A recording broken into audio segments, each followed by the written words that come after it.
Hi, this is Rosemary. I had a request from one of my clients who's a massage therapist, and she wanted to be able to refer her clients to a video about scapular stabilization. So that's what I'm going to talk about today. So scapular stabilization is so that when I move my arm, I have the scapula bone in the back, and that's going to stay stable so that I can move that humerus in the socket without it jostling it around. Sometimes you do want that range of motion of the scapula, but you also want to be able to hold it still when you choose. So let's look at the shoulder girdle first. So the scapula bone, here's from looking at the person straight on. So here's your collarbone or the clavicle, and the scapula is here, and the humerus, the arm bone, is here. So you'll notice the actual socket where the arm fits in is located on the scapula itself. And I'm going to show you from the back as well. Here's the scapula looking at the person from the back side, posterior side. And you can see when you see that bony part of the scapula, that's the spine of the scapula here. You can see here there's the socket where the arm is going to fit in, clavicle around to the front. And then what I want you to notice is this acromion right here, because the arm is going to fit here, and if the arm is swinging and moving, you don't want it to press and create impingement right in that zone. So here's the imaginary arm. Here's the ball in the socket, and you want to sense that the arm is staying in the socket and moving connected here rather than dislodging. So we're going to keep that connection here and then move from the arm scapula stable, arm moves by itself, or we're going to consciously choose to move the scapula. So you have to get a dish up on the top shelf. We're going to take that scapula into upward rotation, which allows the arm to reach a little bit more. So we'll go over those. So just starting out, scapular placement, it's very important where your pelvis and your chest is, because if I'm like this, and I'm going to use this yoga block as an example of my scapula.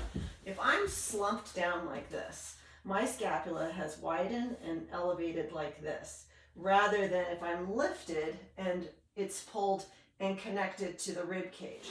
So if I'm rounded like this and I go to move my arm, remember I talked about the acromion process, you're going to get that impingement stuck right there, and then that you're trying to get that plate, and so you push harder to reach up, and then it creates discomfort in the arm right here, versus if I'm sitting properly with that lift in the thoracic spine, then my scapula, I'll flip to the back so you can see here, this is the stuck, and then here, then the scapula moves and the arm is staying in its attachment, but then I can move that through that range without that impingement.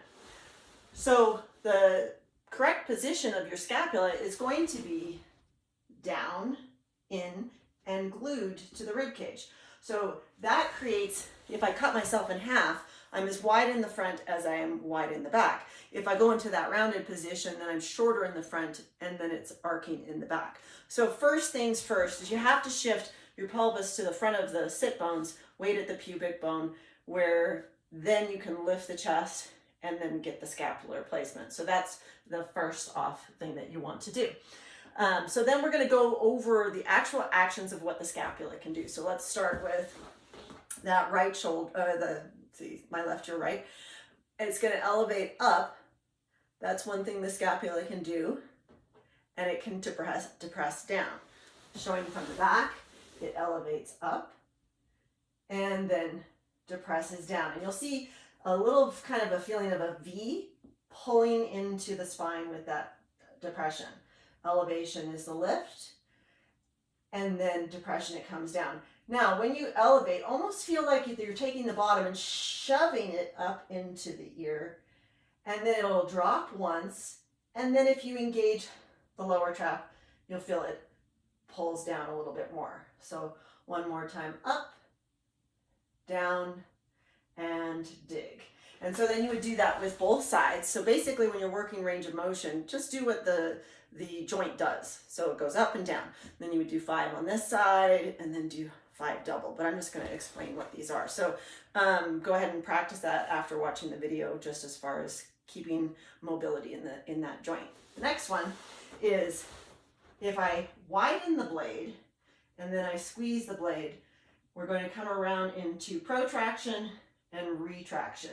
So the muscle of the serratus anterior, which is under here, actually pulls from there to widen, and then the rhomboid between the blades squeezes. So there's that widen and squeeze. Widen, protract, retract, or you could also think that you are abducting and then adducting. So that's the second option.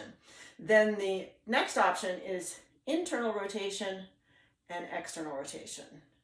And again, you would practice that on both sides, just oiling the shoulder to make sure that it can move through. But for this video, I'm just basically explaining how this works. 3, and you would do 5, internally rotating. And so that's the arm in its socket here, rotating and rotating like that, but it's staying connected. So that's internal, external rotation. Then you also have upward rotation and inward rotation like this. So this is like the plate example. So when you reach up, upward rotation, you're going to feel this. The scapula does this wing thing like this. And then you could reach that top plate. But if I were reaching in the kitchen to get that top shelf and I didn't have that motion, I'm reaching only from the arm. You actually want that scapula to shift, and then you'll feel the lat pull, and then coming back and feeling that inward rotation. Upward and inward. Then we're going to go look at a patterning of moving your arm. I'm going to show you from the side. So I could be reaching forward, or I might be reaching up and back diagonally, or I might be reaching this way and this way.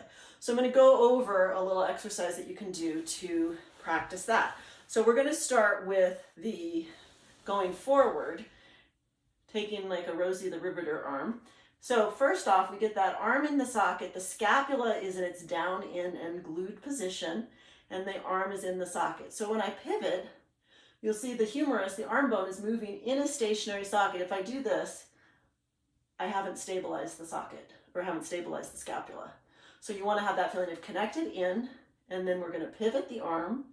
And then when we go to the back, we're going to open the fingers and feel the blade dig down and in, and I'm going to take my palm like that.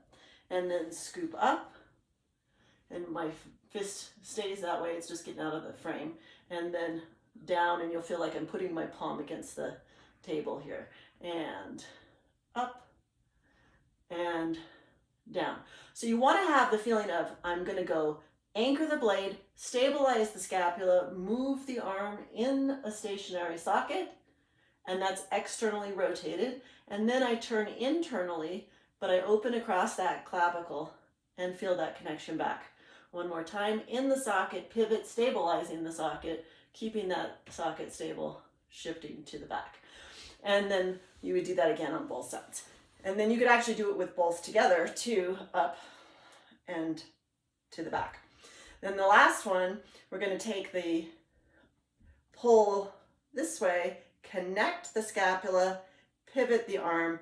It's like I'm holding a pizza, a little bit back there, and then coming through, shifting this way, and then pressing through. From the side, I'm creating a line arcing on this diagonal.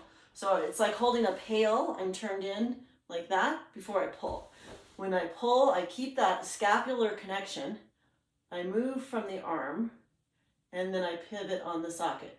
So you'll see that I'm connected here as I shift that arm in through. Sorry, my hand's not out of the frame. And then coming all the way back down. So I'm turned in, arm in the socket. At this point, I'm going to do that down in glue of the blade, and I hold it there for that pivot of the arm at that point. And then when I reach, I don't reach into that.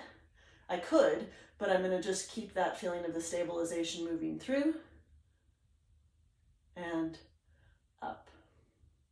And again, I would do that on the other side, and I could take that both coming through, squeeze, and connect. But my goal here is I'm trying to keep those scapula, that yoga block that I showed you, attached and held against the ribs in the back. So they're holding, they're connected, they're holding, and they're shifting. And that's going to, again, you have to keep the lift in the chest to get that. Otherwise, you can see it just is, it's uncomfortable and it just grinds through here. So getting your posture so that when you are finally finished, you'll feel that sense of open through the front, open through the back. And so we'll finish with a full circle that you can open your arms, stabilizing the scapula, taking it all the way around in a full circle this way. Or you can see from the back, scapula staying in place, arms moving around, reverse, arms moving around, which is different than that. That's also a valid option where you're fully moving through the range, but we're trying for stabilization for this. So that's why we're basically holding, and then you have the full range of motion.